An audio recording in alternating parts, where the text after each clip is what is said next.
Hello, everybody.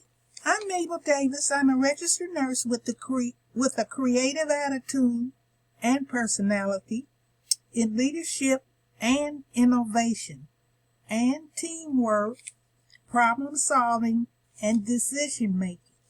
My current position is case management in pediatrics.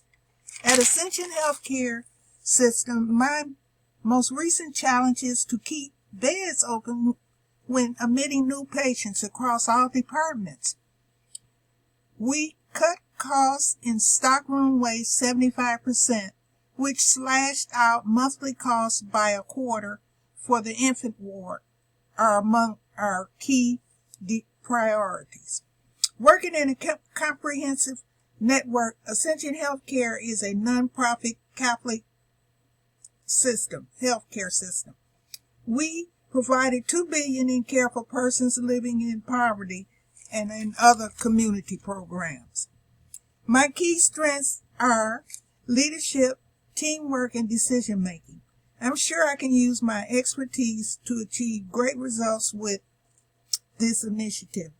And thank you for listening and being here.